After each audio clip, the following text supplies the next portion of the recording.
What a finish from Balogun. Oh, Benyetta, beautifully done. Aubameyang, surely.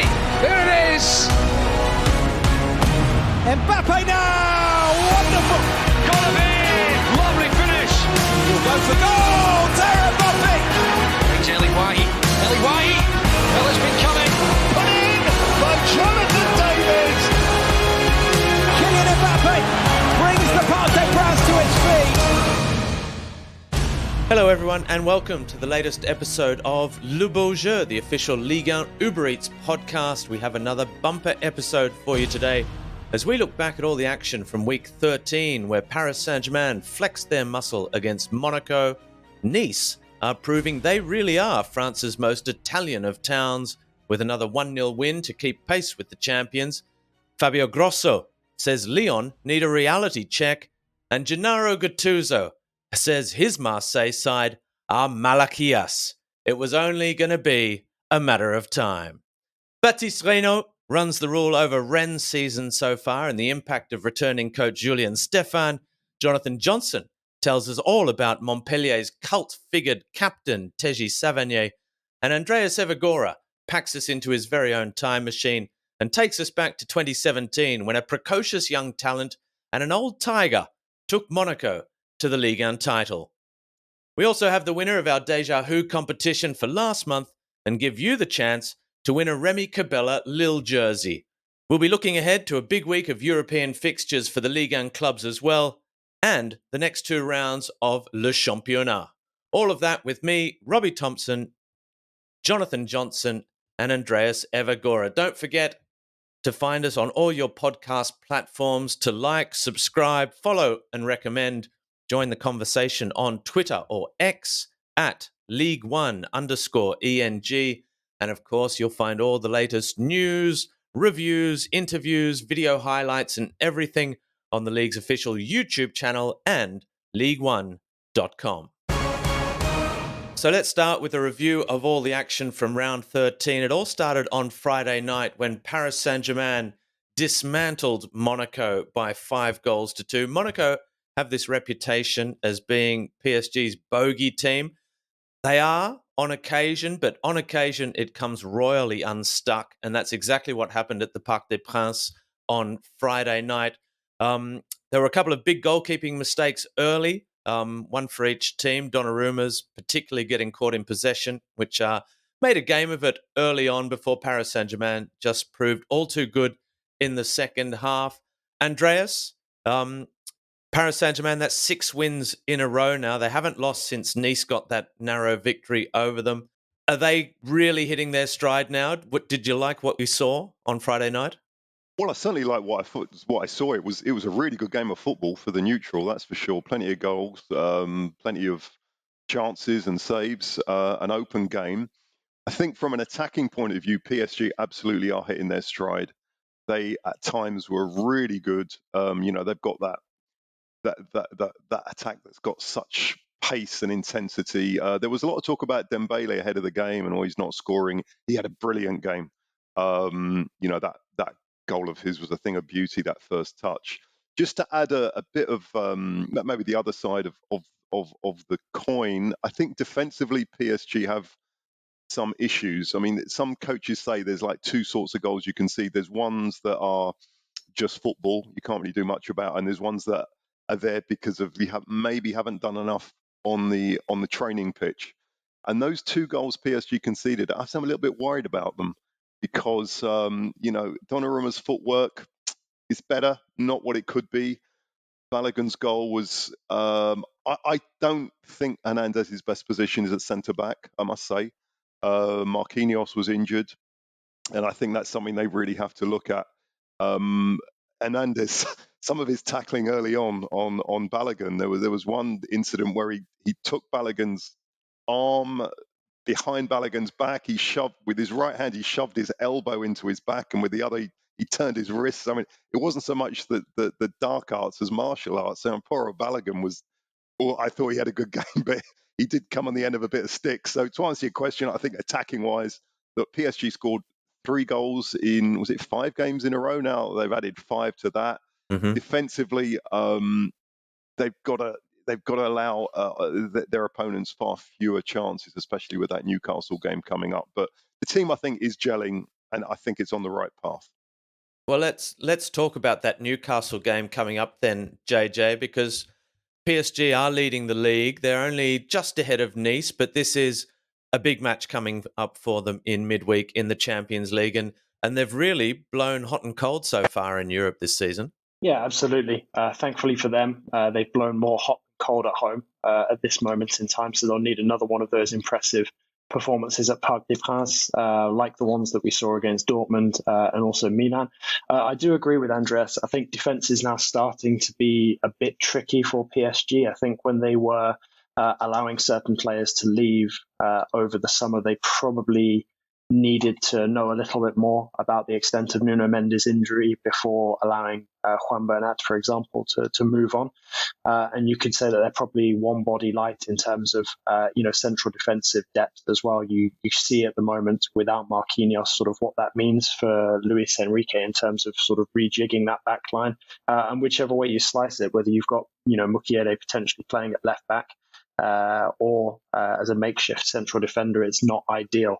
So, I think that we can expect to see Luis Enrique put PSG onto the front foot and try to exploit that attack, which is now starting to really find its feet and hit its stride. But I think the position that fascinates me the most coming into this Newcastle game, and it was really interesting to see against Monaco, was sort of how PSG fare in terms of the midfield.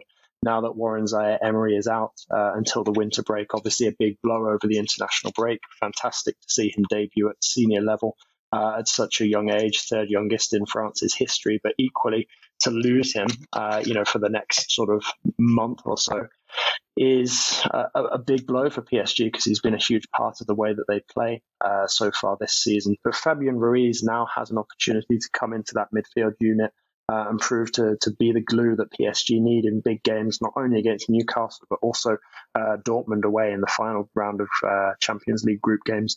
So I think that's going to be one that's really, really fascinating to watch. And, he put in a good performance against Monaco. I have to say, I think he is a very underrated player at times. I do think that there is plenty for Luis Enrique to ponder defensively, but in terms of the attack, they look in pretty good nick. You look at how those predatory instincts have not really abandoned Gonzalo Ramos, despite the fact he hasn't been playing as much as he would have liked. Incidentally, just last week, PSG actioned that option that they had to buy Gonzalo Ramos outright from Benfica.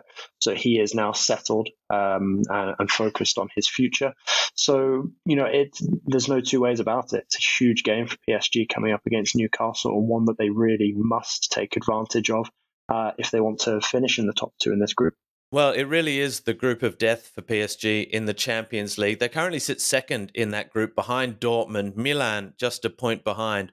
But realistically, any way you cut it up, Paris Saint-Germain could be top of that section after the game in midweek, or bottom of the section and facing the earliest exit from the Champions League proper since the Qataris took over the club. So that would be a big shock to the system and a real blow to everything that Luis Enrique is trying to do at the moment. Andreas, Nice are the only side, since Monaco have dropped off the rails now, Nice are the only side that can really seem to keep pace with them. Farioli is doing an amazing job. Defensively, they are so solid. I mean, the statistics are outrageous. 10 clean sheets, it's a European high. Just 4 goals conceded, it's a European low. In 13 matches, undefeated. I mean, are they really the archetypal Italian side? I mean, is this Inter from the 1960s all over again on the Côte d'Azur? Yeah, you've got a good memory there, because I think it's been a while since Italian teams have been defensive and Catenaccio and all that. But you've got a close bond to Italian football, haven't you? So let's go with the cliche.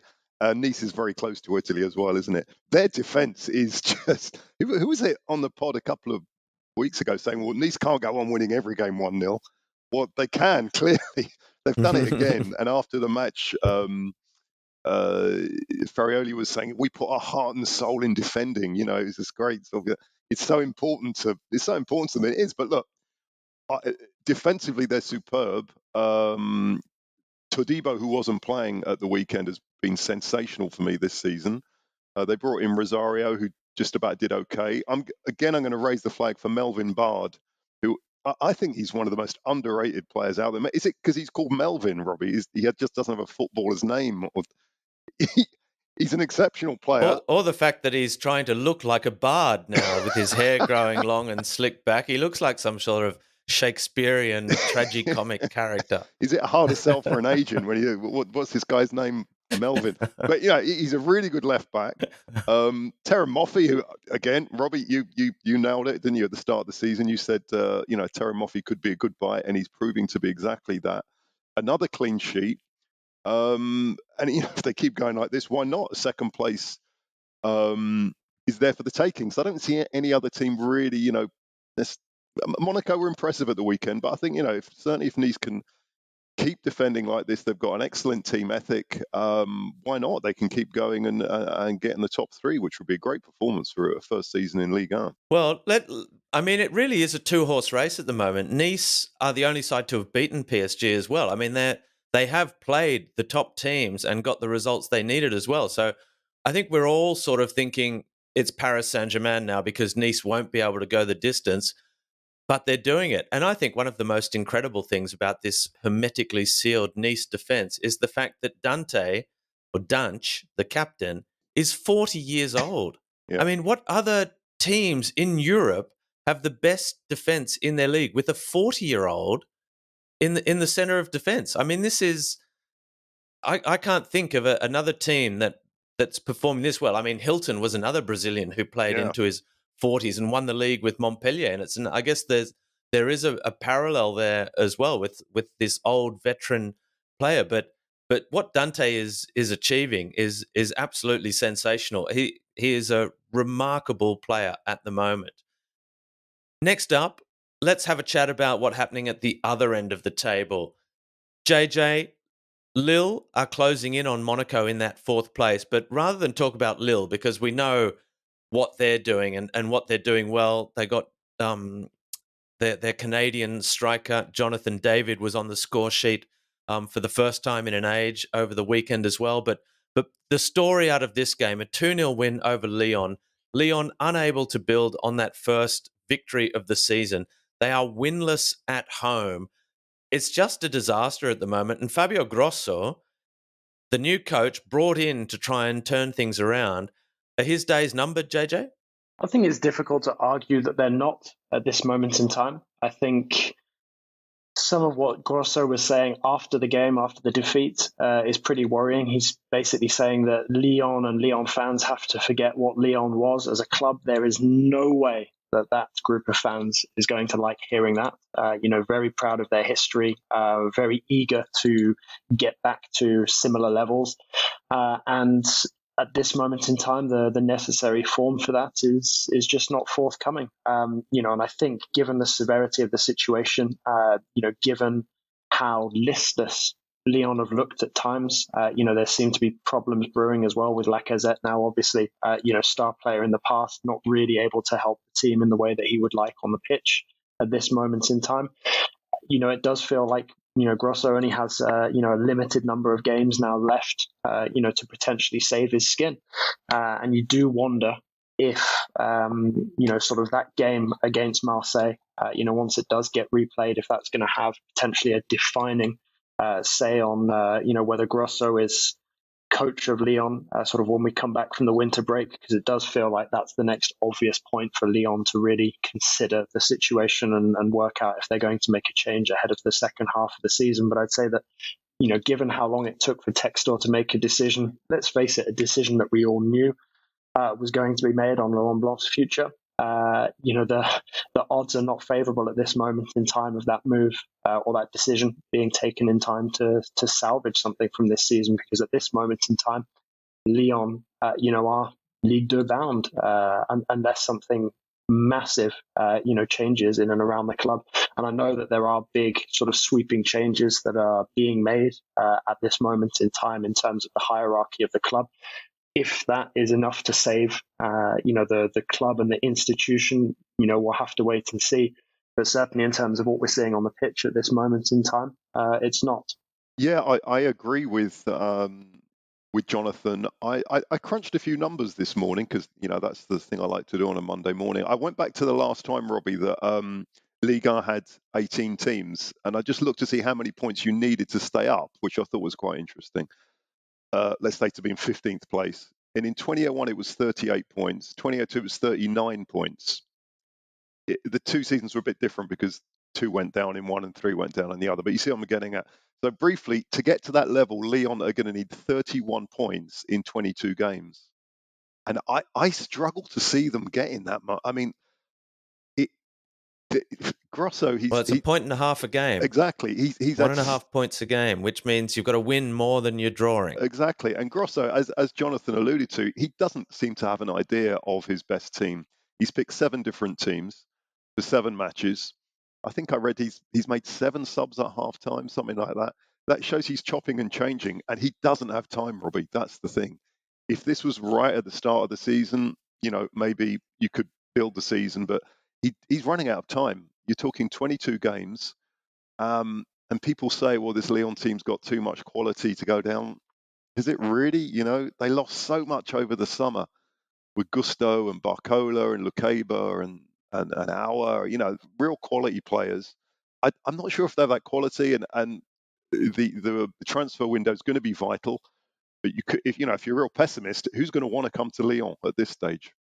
So it's a tough season for them. There's no doubt alarm bells are ringing. I mean, by 15 minutes to go, I was watching the match live, and 15 minutes to go, the stadium is half empty. I mean, they're big indicators. And even up until probably midway through the second half, the Lyon fans were really, the ultras anyway, were really trying to stay behind their side. They were trying to get them back into the game. There were a couple of little half chances. The team did show a little bit of fight as though it could happen.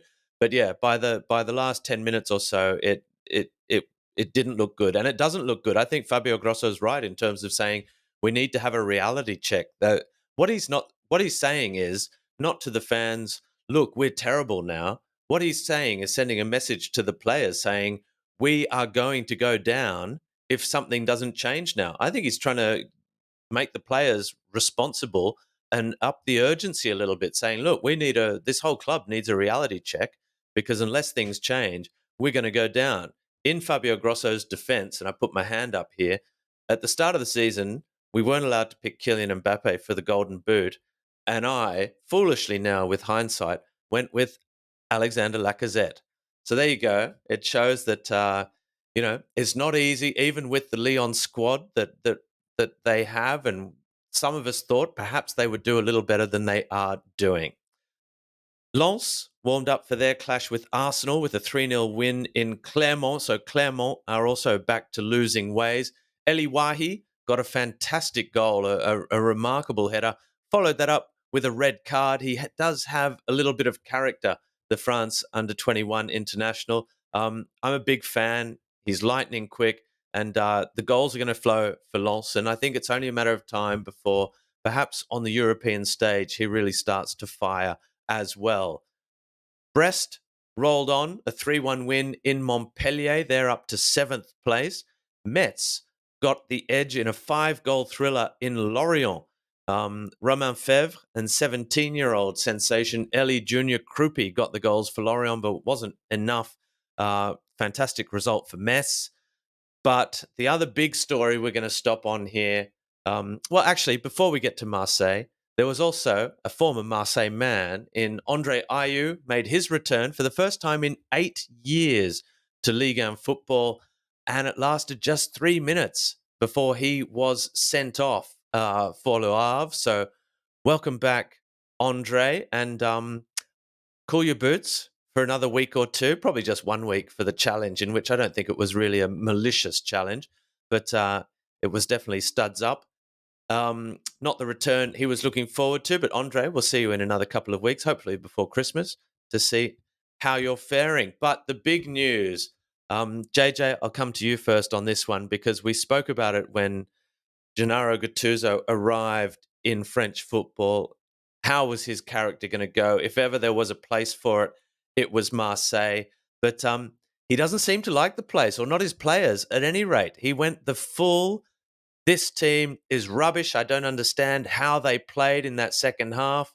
It was just a disaster. 1-1 with Strasbourg. Jonathan Klaus getting a goal against the side where he came through the youth ranks.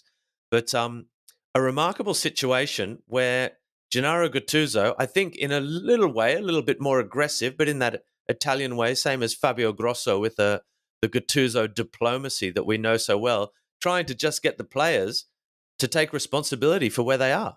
Yeah, absolutely. And I think if we're looking for some sort of method in the madness or the anger that we're talking about here on Gattuso's part, I think it's probably a calculated gamble in which he's trying to get the fans to sort of get on the players' back. Now, we know that sometimes that has a positive effect. Sometimes it can have a negative effect, certainly when Marseille are playing at home in front of a boiling Stade Velodrome crowd. But I think Gattuso feels at this moment in time that the players are probably going to be held more to account by the fans getting on their back than perhaps by what he's saying as the sort of new boss coming in, trying to instill these ideas. And, I think we'll have to see in the next couple of games if it has the desired impact. But I think if Gattuso is already sort of gambling and already sort of taking shots at his players, I think we're either going to come up to a point where the players totally buy into Gattuso's methods, or they totally don't buy in at all. And I think that's at the point where you can perhaps see things threatening to boil over in terms of the fan base. Okay, well, let's have a look at the league table quickly before we look ahead to this week's European action. Paris Saint-Germain lead the way on 30 points. A point behind them, Nice. Then come Monaco. There's already a 5-point gap now between the top two down to third place, Monaco. Lille are closing up in fourth. Reims suffered defeat, but they are still there in fifth place. Lens are continuing their charge up the table. They're up to sixth now. Remember, Lens had a disastrous start to the campaign as well, but they're starting to find their form. Brest, Le Havre, a remarkable first return back in Ligue 1 in 15 years for Le Havre, who are there minus Andre Ayew as it is. Metz as well have managed to turn things around after a slow start. Rennes got back to winning ways under Julien Stéphan. That's a big result for them, and we're going to hear a lot more about Rennes later, so that's why we haven't spoken about their match against Reims. Nantes, Marseille have slipped to 12th now. Then comes Strasbourg, Montpellier. Toulouse are on a nervous slide down as well, as are Lorient in 16th place. The bottom two, though, who just can't take a trick at the moment, are still Clermont and Olympique Lyonnais. Olympique Lyonnais, we mentioned that match in hand they have against Marseille, but they are bottom of the table, 18th, with just 7 points from 12 matches so far. It is a very sorry state of affairs for them. You're listening to Jonathan Johnson, Andreas Evagora, and myself, Robbie Thomson, on Le Beau Jeu, the Ligue 1 Uber Eats official podcast. Okay, let's have a look ahead to then European football this week. We've already spoken about Paris Saint-Germain versus Newcastle. I think this is a match, well, that Paris Saint-Germain have to win, make no bones about it, but it will also be, as I suggested at the time in the wake of that terrible 4-1 drubbing at the hands of Newcastle in Northern England, that this is a chance for Paris Saint-Germain to get their revenge and perhaps just show Newcastle that a change of ownership doesn't mean it's all going to happen miraculously, and that especially in Europe, it takes a little bit of time. You have to earn your stripes. I'm saying all this, of course, in advance of the Champions League game at the Parc des Princes. But I think PSG will prove too strong for Newcastle in what could be the game that seals Newcastle's fate as well and sees them with no chance of progressing from the Champions League. Andreas, I want to come to you to chat about Arsenal v Lens. We've touched on Lens, Eli Wahi and this side that are finding their form now. They're in third place in that group. Arsenal lead the way. Arsenal are all but in the next round already and can certainly book their place there with even just a draw against Lens. But do you think Lens can cause an upset? I think they're capable of causing an upset. I mean, Arsenal will go through with a point. Lens, as we've discussed, are on a really good run of form. Arsenal, strangely, are much better defensively away than at home. They're a little bit jittery at home, and they've got this goalkeeping issue that we don't need to go into too much, but it's causing a lot of friction in North London. So I think if Lens can go there, if they can play some quick attacking football, if they can get behind the Arsenal defence, why not? I think they're more than capable of doing it. But a draw might be acceptable for both sides. So it could end up with the honours even. All right. Well, also coming up in Europe, and these are just the other matches coming up. Toulouse versus Union Saint-Gilloise. Toulouse, after their win over Liverpool last time out, if they can get the victory here over the Belgian side, they will be right in the hunt. Maccabi Haifa's game against Rennes has been moved to Budapest. It will not be played, obviously, in Israel, but they only found that out 3 days ago, where the game will be played at the Ferenc Puskás Arena. Marseille take on Ajax in a massive match for Gennaro Gattuso's side, and Lille can book their place in the next round of the conference when they travel to Olympia. JJ, on European football in general, not to look at these matches individually, but we know that France is enjoying a good season. Ligue 1 is enjoying a good season in Europe at the moment. The big five leagues could be not just an impression we have, but a reality at the end of this week. Yeah, absolutely. It's really approached crunch period sooner than many of us expected, I think, and we're sort of down now to a fraction of a point. And coming into these games, Tuesday, Wednesday, and Thursday, we could see France overtake the Netherlands and get itself back into the top five in terms of the coefficient, which would be huge considering we're not even at the end of the group stage. Obviously, it's one thing getting back into the top five and then staying there, but based on the form that we've seen from the French team so far this season, it's been very encouraging. I mean, let's not forget as well, it could have been a bit better as well. Had Lens managed to get a result against PSV in the last round of games.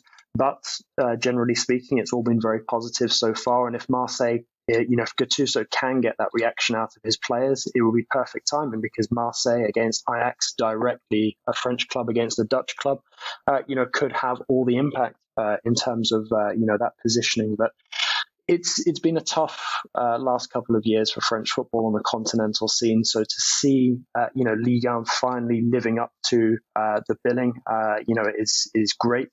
And hopefully, these teams can build on it and go on deeper runs so far this season. But it really would be a shame at this point to see any of them dropping out. I think everyone has had at least one sort of standout result so far in this European campaign.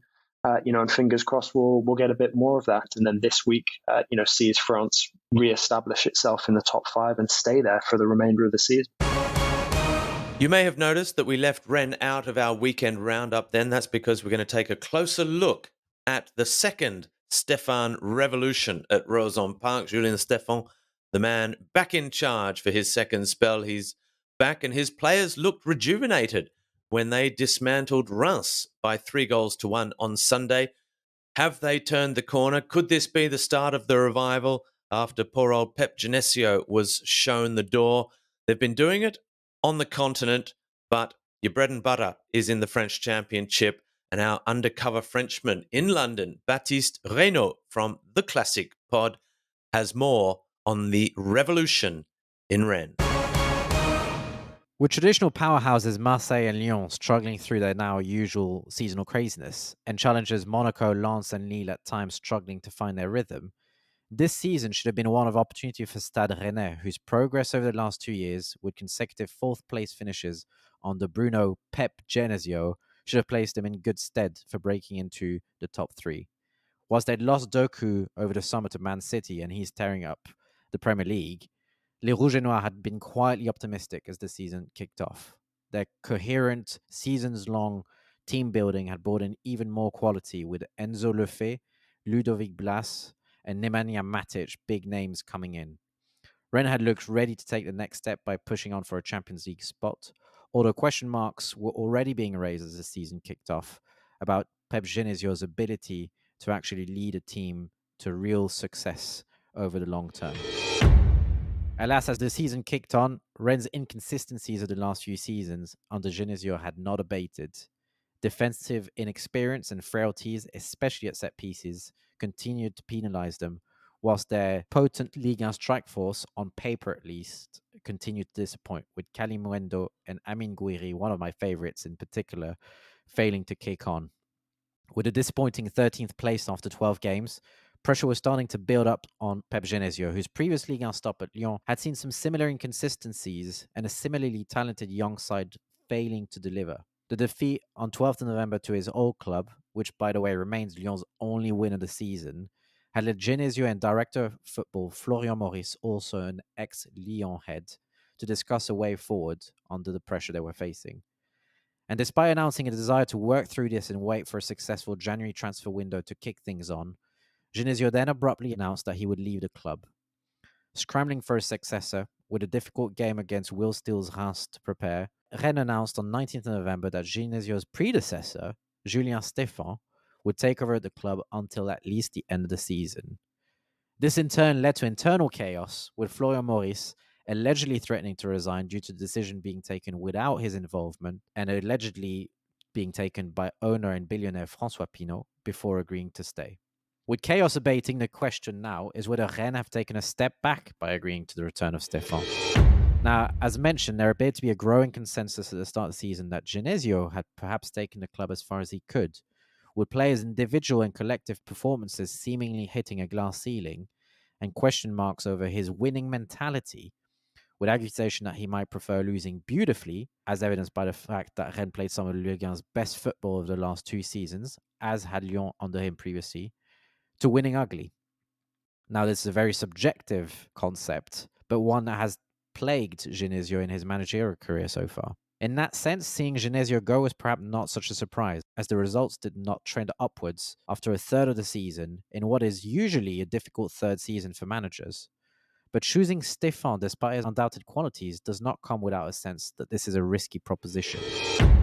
Stéphan was once clearly the up-and-coming star of French football, having taken Rennes to the promised land of winning a trophy by coming back from 2-0 down in the final of the Coupe de France against PSG, and to the Champions League spots. Stéphan had left Rennes abruptly, only to emerge at Strasbourg. After a wonderful first season there, his second season saw him be let go by Strasbourg, with the club in real danger of relegation. Stéphan is known as tactically astute, a real developer of young talent, as evidenced by the fact he built Rennes' academy into the shining light that it is now, helped by experienced heads and unknowns at the time, such as Franck Hez and Régis Lebris. And he's also part of France's footballing royalty, with his father Guy Stéphan being Didier Deschamps' assistant manager for France. But have Rennes proven ambitious enough with this choice when their exciting young talent may require a more experienced manager at the helm? For what it's worth, we're quite excited to see Stéphan's influence at a club that he knows well, and his first 10 days in charge have not disappointed. Stéphan handed the captaincy to experienced head Steve Mandanda after stalwart Benjamin Bourigeaud had struggled with the armband this season. He also set up Rennes in an exciting 3-4-3, which placed Benjamin Bourigeaud at right wing back, where his crossing ability can be devastating, and from where he delivered a goal at the weekend, and allowed a front three of Terrier coming back from injury, Gouiri and Kalimuendo a lot of freedom. As importantly, Rennes' defense looked more assured, protected by Matic and with fewer gaps in the center. It's an encouraging start, so what can we expect from Rennes going forward? Well, in this chaotic season, they're still only 9 points behind third, and with plenty of talent at his disposal, Stéphan might lead them further back up the table, and Sunday might have marked the start of an exciting comeback for a club that objectively is structured for success. Okay, so now it's time for our final episode of the Ligue 1 Legends series on the sides that have won Ligue 1 Uber Eats, the Hexagol Trophy as it's known, in the 21st century. This time, Professor Andreas takes us back to 2016-17, when an emerging generational talent by the name Kylian Mbappé, I think it was, he helped Monaco upset Paris Saint-Germain's title dominance with a superb campaign under Leonardo Jardim, the Portuguese coach, the mastermind there. So let's head back to 2017 when Kiki, as he was known then, and maybe still is now to family and friends, created or got used to that penchant he has for winning trophies. He claimed his first silverware as a professional footballer then, alongside some amazingly good players. Over to you, Andreas. Wednesday, the 3rd of July 2013, Stade Louis II, the sleepy Principality of Monaco, is abuzz with excitement Not only are Monaco back in Ligue 1, but billionaire owner Dmitry Rybolovlev is splashing the cash like never before. Radamel Falcao and James Rodriguez are among the stars who've just transferred to the millionaire's playground. While the media are engrossed with the big-name signings, a 14-year-old kid from the northern suburbs of Paris is driven unnoticed into the stadium. Beyond the gaze of the press, Monaco are sealing arguably the most significant signing in the history of French football.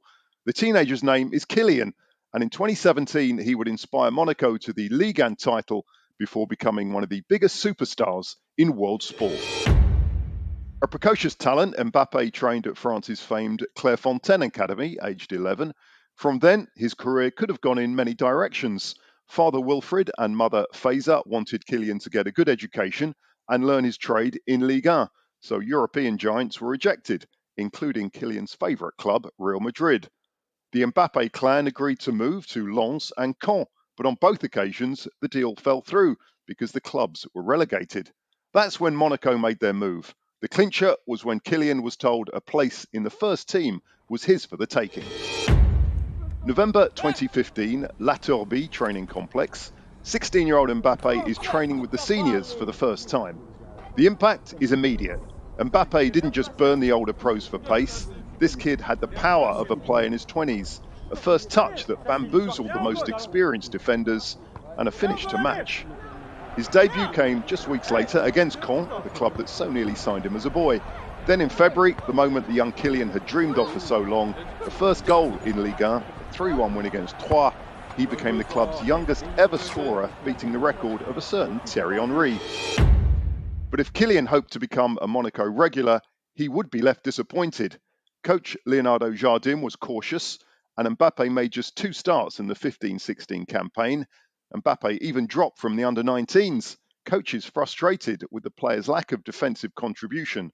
Mbappé still had a lot to prove.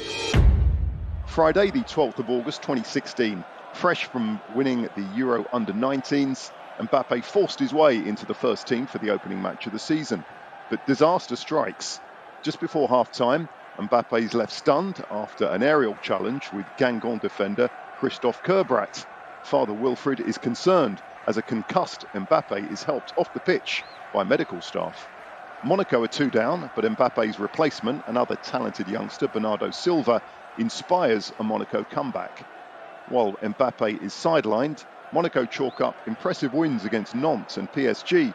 Some start to ask, is this really the moment for Mbappé? The Mbappé clan was furious that the youngster was being sidelined. The truth was that Jardim had built a superb attacking outfit even without Mbappé.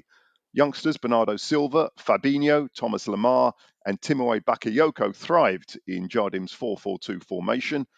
New signing Kamil Glik was a rock at the back. Up front, the inspired Falcao was undroppable, while Valery Germain and Guido Carrillo were proving more than able sidekicks.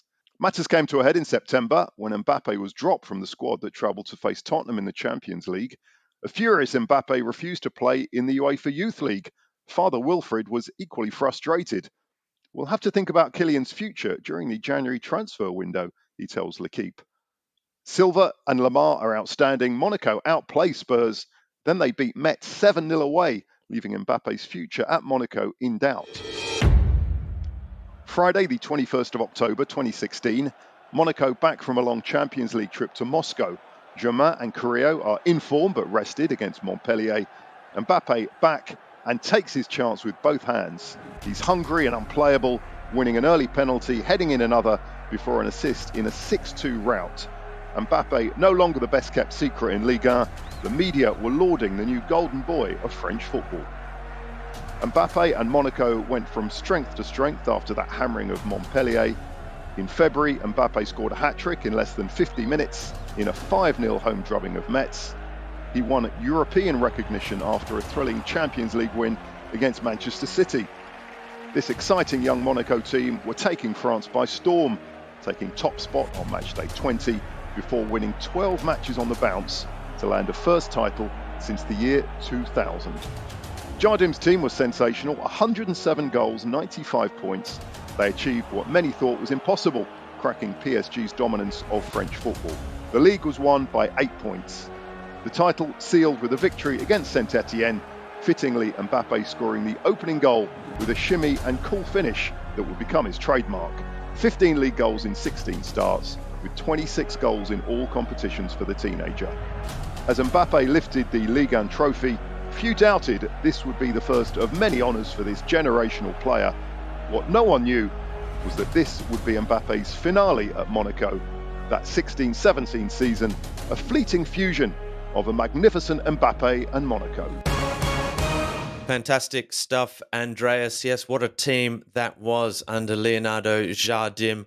There was also, and I'll just mention this quickly, a certain Valère Germain in that side who now plays his football here for MacArthur FC in Sydney's West. So not all of them went on to bigger and better things, but winning a Ligue 1 title certainly was a crowning moment in all those careers. And you look at the likes of Andrea Raggi, who came through the second division under Ranieri in that Monaco side. JJ, what are your memories of that Monaco season? I think it was, hard to really not fall in love with that Monaco side at that moment in time. And it really felt like there was a very small window to truly enjoy that team, because everybody knows with the Monaco project, as it still is today, there was never really going to be any hope of keeping that squad together for too long.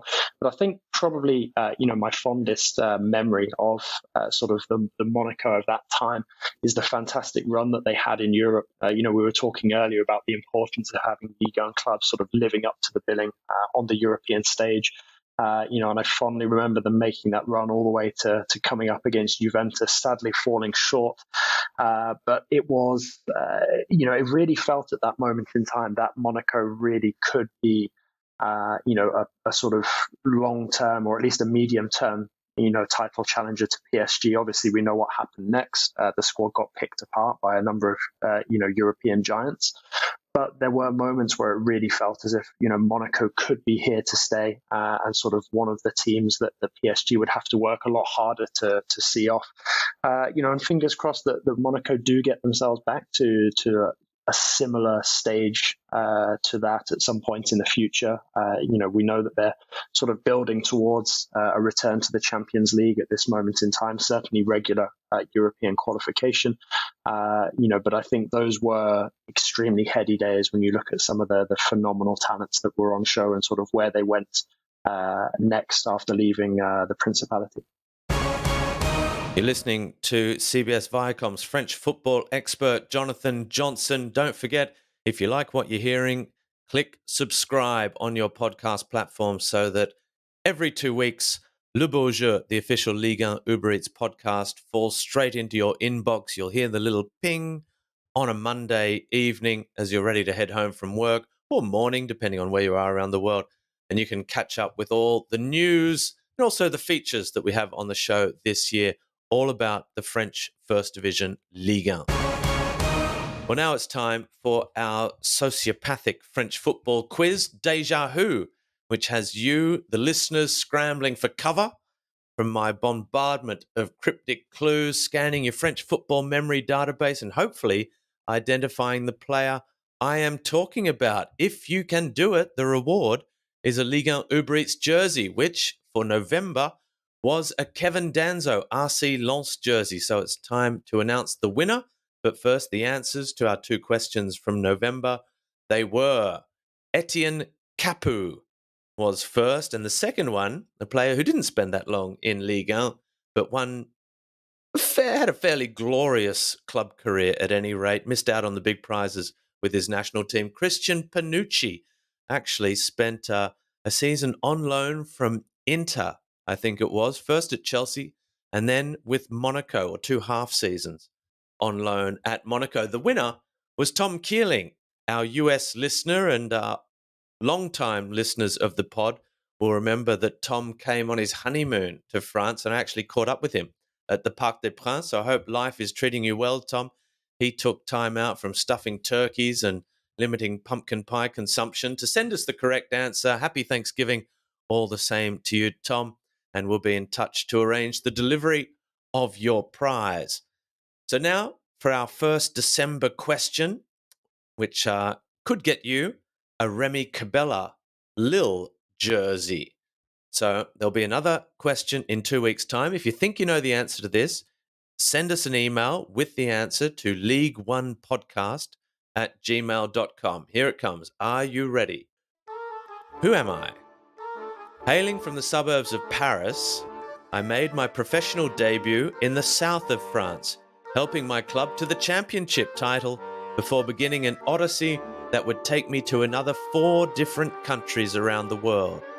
Over the course of my illustrious club career, I won Ligue 1, the English Premier League, La Liga, and the UEFA Champions League, as well as the World Cup and the Euro. A number of my individual records still stand to this day. My coaching career has so far failed to hit the heights of my playing days, but perhaps that could all change in the summer of 2024. So who am I, and what could I help my country win for the second time in history next year? These are often very difficult quizzes. I've taken pity on you all this week because I think this is quite a simple one. I assume most of you listening in have already got it. So we're expecting a lot of answers to the quiz this time. If you think you know it, league1podcast@gmail.com, and you could go into the running for a Rémy Cabella Lille jersey. Well, every now and again, you come across a player who does things on his own terms. Media spotlight? Nah. Big money moves? Nah. Scintillating on-ball talent, attitude, and an abiding love of the hometown? This is your man. We've been talking about none other than Montpellier's legendary playmaker, dead ball specialist, the man, the myth, the legend, Téji Savanier. Jonathan Johnson has more. Montpellier might be playing catch-up on the rest of Ligue 1 given their game in hand against Clermont, which is to be replayed this week. But their talisman Téji Savanier is as key as ever to Michel Dezacarian's side. The 31-year-old schemer is back with his hometown club, having spent time with nearby Al Avignon and Nîmes Olympique, but there is deeper reasoning in why Savanier has never strayed too far from his family nest. My family comes before my career, revealed the gifted, deep-lying playmaker to RMC recently. The most important thing is to be good with my family. I could have received much more money playing for Milan, but I would have been unhappy. A player who is unhappy in life reflects that unhappiness on the pitch. I feel very good in Montpellier, where I'm at home. I still live with my family in our neighbourhood, and it's all I need. I do not need to go to a bigger club to feel good about myself or my life. It just makes no sense to me. Viewed in this context, Savanier's career starts to make much more sense. Lafayette's captain grew up in the Romani community on the outskirts of the city where his family is settled. The youth academy product with his beloved Montpellier, path to a starting 11 role and iconic status at Stade de la Mosson has not come easily. Savanier came through the Montpellier Youth Academy, which produced a golden generation with Younes Belhanda, Rémy Cabella, Jonas Martin, Abdelhamid El Kautari, and Benjamin Stambouli. And that side won the prestigious Gambardella Youth Cup in 2009 and would form a key part of the 2012 squad, which triumphed in Ligue 1 ahead of Qatar-backed PSG just 3 years later. Savanier was not part of either of those successes, though, missing out on the win over Nantes in the 2009 final. He was not offered professional terms and instead left for Al Avignon in Ligue 2, where he developed a reputation as being a set-piece expert, which Montpellier's rivals Nîmes recognised in 2015 when they moved for him. I've worked on it since I was a child, said Savanier of his free-kick technique. I have a way of hitting the ball that is a bit different, perhaps. Make the ball dip heavily behind the defence. It's difficult to explain, but I try to hit the ball hard, somewhere around the instep, hitting through it so it creates minimal spin. My teammates know where it's going to go. Joining Nîmes brought Savanier back closer to his family, and it quickly brought strong form on the pitch, the debut season which ranked him as the team's top assist provider, as they improbably avoided relegation despite a substantial points deduction owing to a match-fixing scandal. It wasn't without its challenges, as Savanier had to ditch his fast-food diet, which he had grown accustomed to with Al Avignon, but it paid off in terms of performance, with 2 consecutive seasons leading the Ligue 2 assists chart as Nîmes made their way towards Ligue 1. Marco Verratti is no longer plying his trade in France with PSG, but there were parallels between the Italian pass master and Savanier, with both lighting up Le Championnat with their exquisite technique. I told him that he is really good and that he played very well, said Verratti after coming up against Savanier in Ligue. You can see that he understands football very well, plays the kind of football that I like. Everything he does has a purpose. He never looks to just get rid of the ball, he wants to play. He's a great player. During 4 years with Nîmes and an impressive first season in France's top flight, which ended in 9th place finish, Montpellier moved to bring Savanier home for a record €10 million. This is where I feel most grounded, told L'Équipe of his emotional homecoming. Nothing can go wrong for me there. It's where I was born, and it's where I will die. We're among the gypsies, and we do our own thing. It's not something that you can really explain. We play pétanque in the afternoon, and the loser goes to the butcher to buy the meat for the barbecue. In the evening, we play guitar outdoors. And I don't think there are many footballers who are lucky enough to live this life, certainly not professionally. There is, however, another famous example to have hailed from France's gypsy communities. André Pierre Gignac is now a legend in Mexico with Tigres, but the prolific Frenchman was born in Martigues of partial Romani descent. He told SoFoot that he considers himself an adopted Manouche, a subgroup of Roma who have lived in France since the 18th century. In 2021, Savanier and Gignac teamed up to represent France at the Olympic Games in Japan as two of Les Bleus' 3 overage players. Although it was short-lived and ended with a group stage exit, it was fitting recognition for Savanier, who's not represented France at senior level, unlike Gignac. I'm just happy to find myself in such a position among such big names, said Savanier in 2019 when ranked just behind the likes of Verratti, Kylian Mbappé and Marquinhos by L'Équipe. I'm not thinking about that sort of thing when I'm playing football. I prefer to just enjoy myself. Savanier remains one of Ligue 1's most underrated talents and a delight to watch for purists everywhere. Long may that continue to be the case. Thank you for that, JJ. Yeah, a fantastic figure, Téji Savanier. I love the Marco Verratti episode as well, because they really were similar style players, and talent recognizes talent, if you like. Another thing I loved about Téji Savanier was that Nîmes and Montpellier are bitter rivals. I think it's very rare that a player makes that 54k journey from one of those towns to the other. And the simple fact that the whole time he was playing at Nîmes, he stayed living in Montpellier, as though just the thumbing his nose to all the Nîmes fans who couldn't help but love him because he was their best player.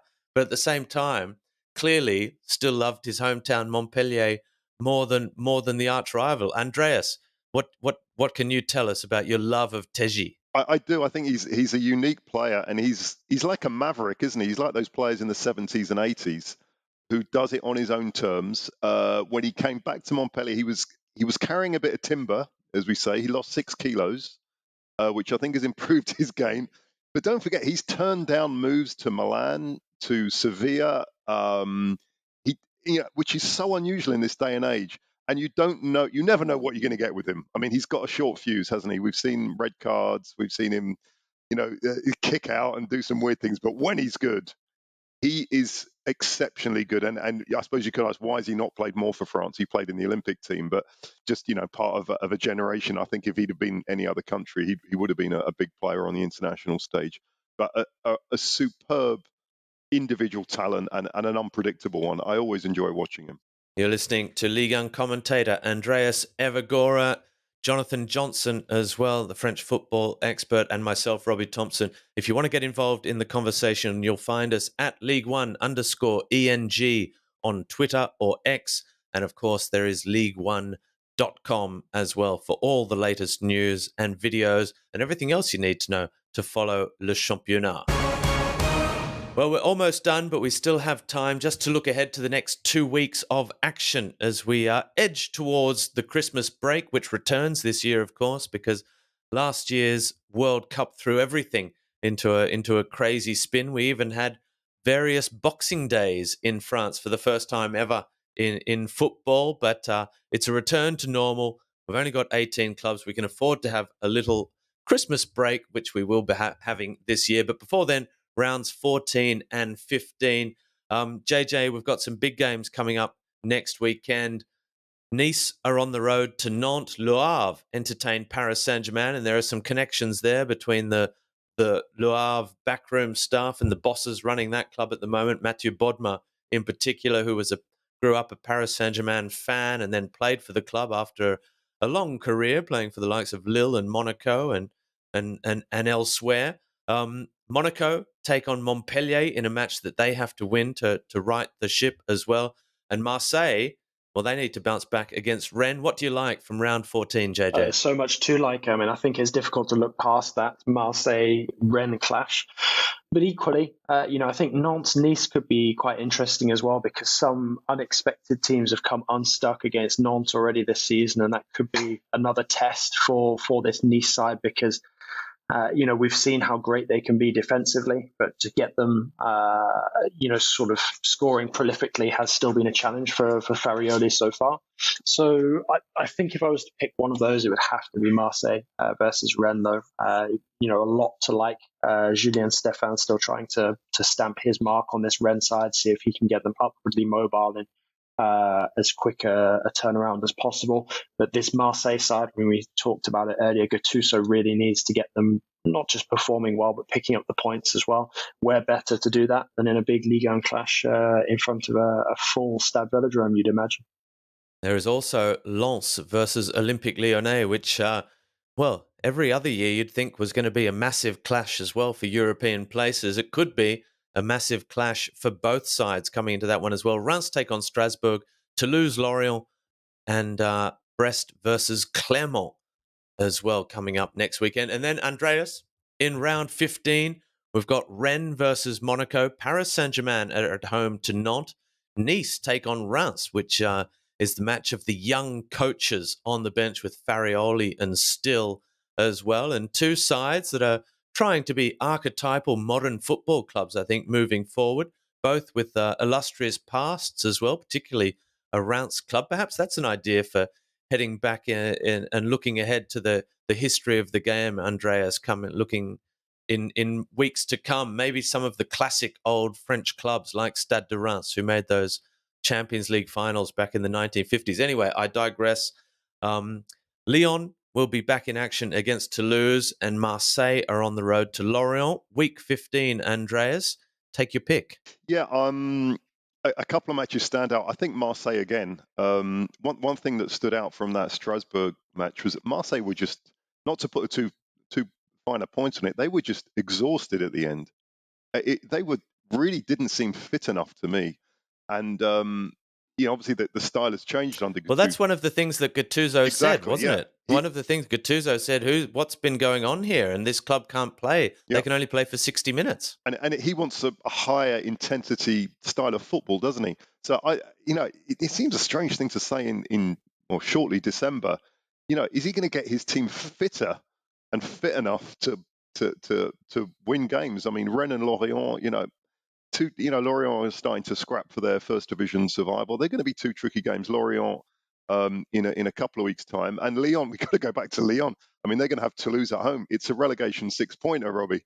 It's strange to say, but the pressure really is going to be on Lyon to win that game. So two really very important games for two of the biggest clubs in France. Well, just before we let you go, I will raise an interesting point that I was thinking about this week. We hear coaches often talk about the number of matches that we're asking players to play these days, and club coaches are often pointing the finger towards national teams, because we've seen national team windows now are 3, even 4. I think it's going to be 4 matches next year, isn't it? Aren't they making a giant international window in September or October heading into moving forward? Anyway, there's a lot of football matches being played at the moment. We saw, I think it was Jules Koundé, the latest player to come out during the week, the French defender, and just saying, we're being asked to play so much. All the injuries, players are getting more and more serious injuries because of the intensity of these games. We know that Raphael Varane has spoken out about it as well. I think it's interesting that it's French players that take this stand, because we know France as a country is a very political country, and you stand up for what you believe in. You're not afraid to take a position in things you believe in. But I think it is curious that we see that French players are the ones that are being public about this at this stage. And if you're looking at it from a negative point of view, people would say, "Oh, the French players, they don't know what it is to work hard and all this sort of thing." It's not. I think they're really saying, "Look, this is a dangerous period. We are footballers, and we are being asked to play at such so much that it's becoming dangerous." And I raise this because of what you just said, Andreas, about this Marseille side, not being able to keep going to finish matches. It's because nowadays, if you don't lay the foundations, if you're not physically, you can't take on a side which is physically at its absolute prime. And modern football now, you can have a team like Reims, who don't have any big star players, but are very well oiled. They have players that are fit, that play a high pressing game, that will give absolutely everything, work themselves into the ground. And if you're not quite 100% fit, or you have an older mentality of we'll play football a certain way, it won't stand up to the rigors of the modern game. You have to be 100% fit. And JJ, I'll just ask you your thoughts on this issue, because I think there's a feeling in football now that the players, they're complaining. People don't understand the intensity with which football is played at now. It is nothing to do with even 15 years ago, let alone when you look back to the 1990s, when goalkeepers were still allowed to pick up the ball with their hands from a back pass. I mean, all the rules have been changed so that the game flows and is intense, and it is brutal on the players. Yeah, absolutely. And I think as well, it's quite telling when you've got somebody as young as Jules Koundé, coming out and basically pointing out exactly the same thing just recently over the international break. It's very, very difficult to make an argument for, increasing what is already a very, very heavy schedule in terms of matches played that we expect the players to be fit for. Yet it seems to be the only ideas that people have in terms of innovating. The sport seem to be adding to this ridiculous calendar instead of sort of trimming the fat in certain places. And it is reaching a moment now, I think, where you're seeing this explosion of ACL injuries, for example, where, at some point there is going to be a tipping point, I think, because at the moment, the players, especially the younger players, are just getting absolutely run into the ground. And I think perhaps, really unfortunately, I don't like to sort of, be the sort of the bearer of sort of bad news or a bad omen, but it does feel like, unless there was potentially some sort of spate of maybe career-ending injuries, that people will actually sort of wake up to the fact that the schedule is too demanding at this moment in time, and it's detrimental not just to the current players, but for players who are coming into the game, and hoping to make a career of it in the future. Andreas, you grew up watching football in England in the 80s, when teams only made one substitution, perhaps, in a game. Players played 40 matches in a season, played the entire season, never got injured, drank 10 pints after the game. I mean, it was a different time when the legends of football were written. It was almost a different sport. It was. I mean, to use an example from the team I grew up supporting, Arsenal in 1980, Arsenal played 42 games. They got to the final of the Cup Winners' Cup. They got to the final of the FA Cup. They played 4 replays of one FA Cup tie. I think they played more than, 70 matches. Anyway, it was with 15 players. Look, there's two sides of the ledger. One is, in those days, the pitches were terrible. The tackles were X-rated. But if you look at it, as you were alluding to, Robbie, it was slow. Players had time on the ball, back to the goalkeeper. It was not at all the pace and intensity that we have today. In addition to that intensity, one thing that players and coaches talk about is the traveling. Now, people say, oh, they're traveling business class. And yeah, they are. But it's a time difference. Look at Marquinhos, right? He came back injured. He would have arrived back in Paris Thursday morning, our time. He would have gone to bed about 1 o'clock local time. That's about 6 a.m. Now, he's a young kid. Yeah, he can go to bed at 6 a.m. But are you going to be at that top level, basically having not slept tonight? No. So it is a very important issue. The game is more physical, it's faster, it's quicker, and the traveling time zones, they all take their toll.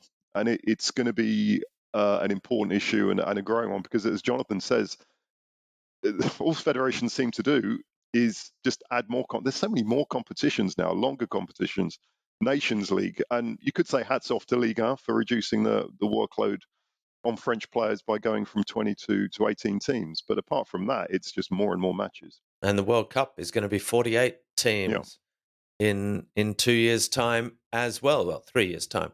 One to look forward to all the same. Let's not argue about the World Cup getting bigger and better.